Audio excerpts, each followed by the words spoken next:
Wassce 2026 for private candidates. This is Core Mathematics Paper 2, Compulsory Question 3. I read, the curved surface area of a cone is 3/4 its total surface area.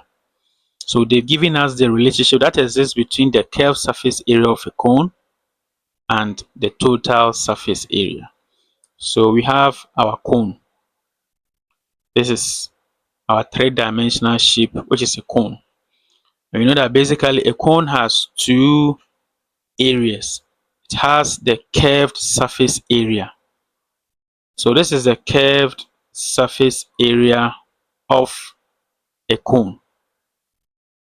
This is the curved surface area of a cone. And this is the base area. So this is the base area. These are the two things you should know.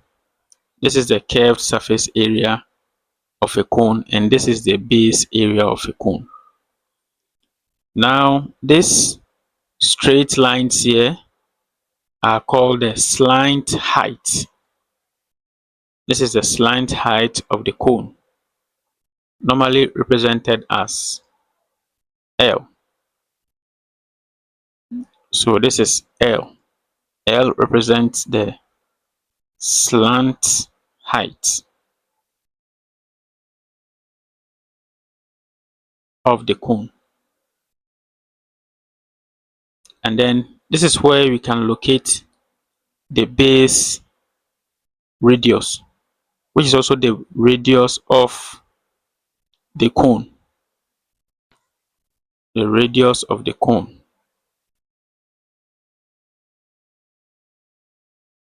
So that is where we can locate the radius of the cone. So this is the radius. So R representing the radius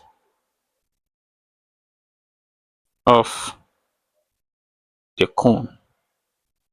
And again, the cone also has the perpendicular height. It has a perpendicular height, also known as the vertical height. The cone also has a perpendicular height, also known as the vertical height. So it is from the apex, and then it meets the base radius at right angle. It meets the base radius at right angle. That is one thing you should know. It meets the base radius at right angle. So that is 90 degrees. 90 degrees. That is one thing you should know about a cone. So a cone has a slant height. It has a radius. It also has the vertical height, which is also the perpendicular height from the apex to the base radius. So I'm naming the vertical height as h. The vertical height as h.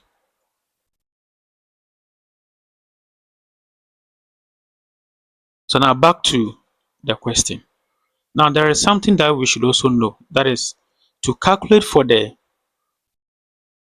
curved surface area of a cone, that is the part shaded in blue. The curved surface area of a cone is given by the formula. So the curved surface area of a cone is given by the formula pi r L, where L is the slant height and then R is the radius. Then what is the formula for calculating the total surface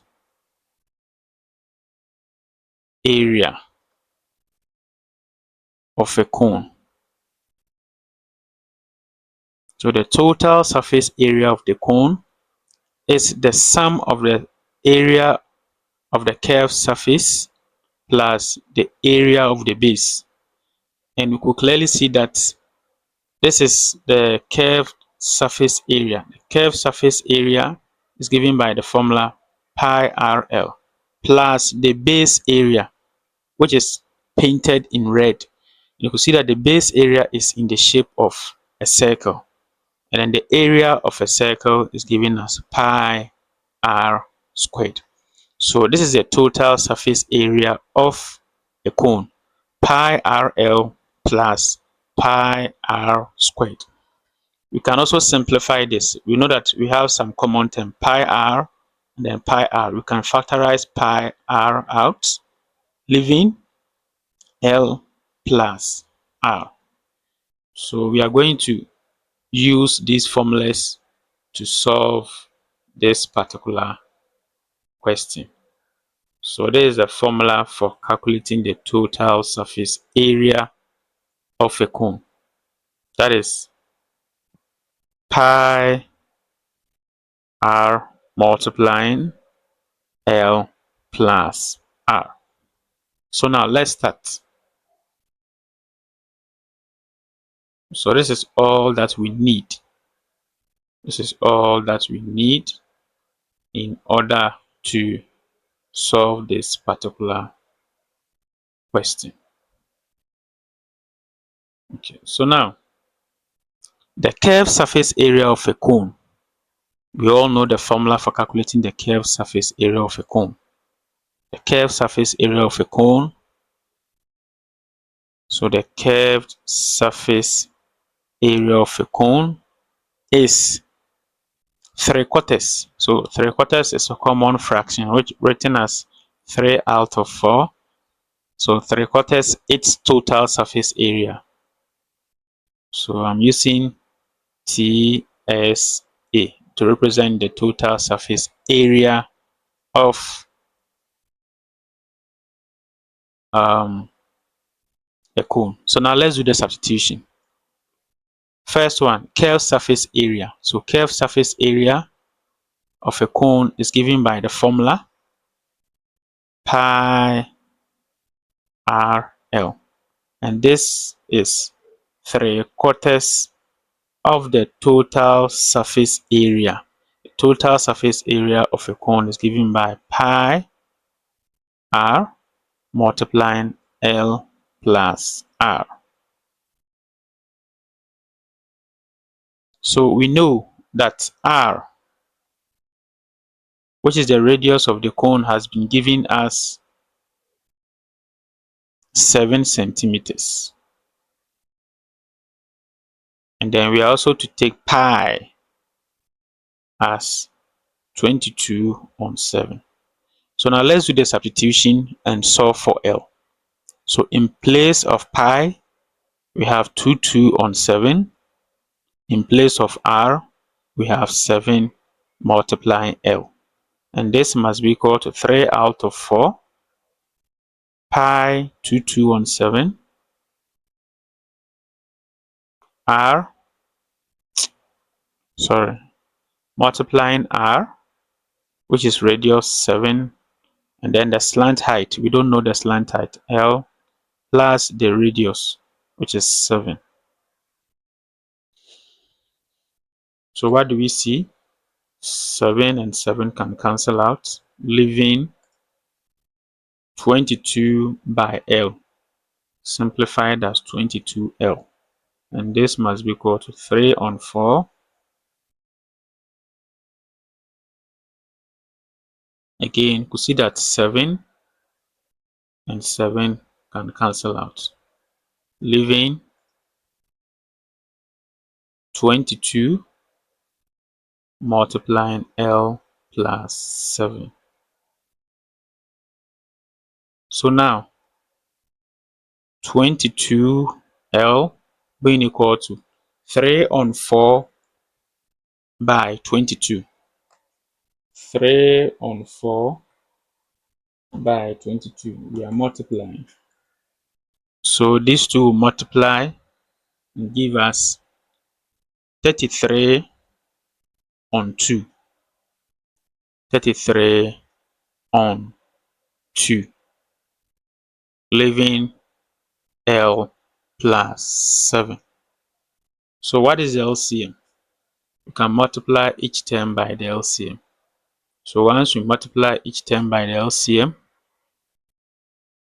we have 2 multiplying 22L, and then 2 multiplying the whole of this expression, 33 on 2, and then L plus 7.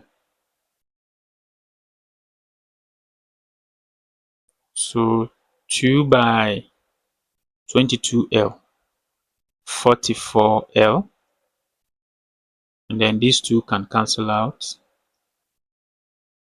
leaving 33 by L. That is 33L, and then 33 by 7. 33 by 7, 231. So plus 231. We can group like terms. So we have 44L minus 33L. This should be equal to 231. 44L minus 33L, 11L, and this is equal to 231.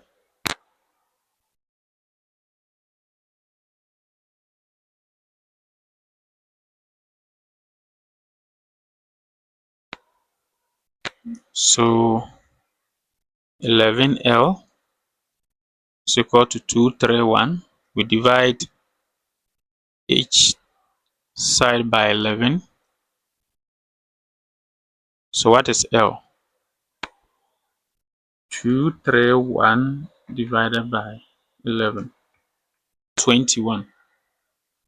So the slant height measures 21 centimeters. So that is L. L measures 21 centimeters. Now, our main goal here is to calculate, correct to 2 decimal places, the vertical height of the cone. We are looking for H, the vertical height of the cone. So we could see that we have a right angle triangle inside the cone. So let's draw the right angle triangle. Let's draw the right angle triangle.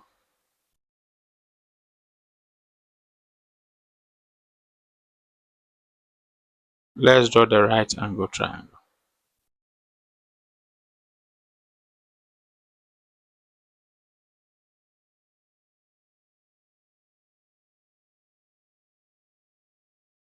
So this is our right angle triangle.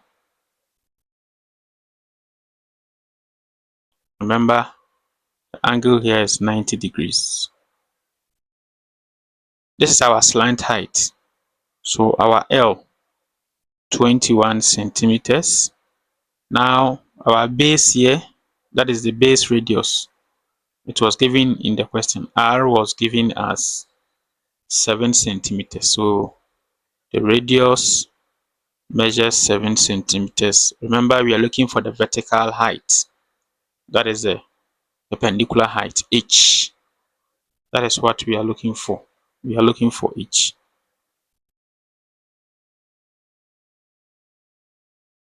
So we can only solve for H by applying Pythagoras theorem. So by applying, or let's say from the theorem, from Pythagoras theorem,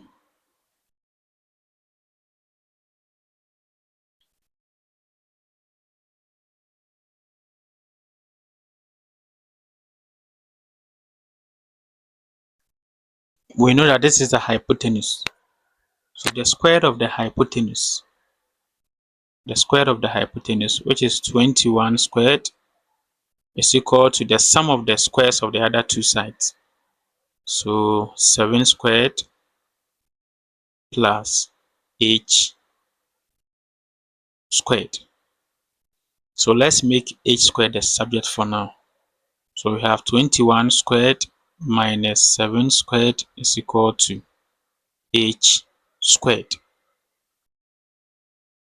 So since we are looking for h, we can take the square root on both sides.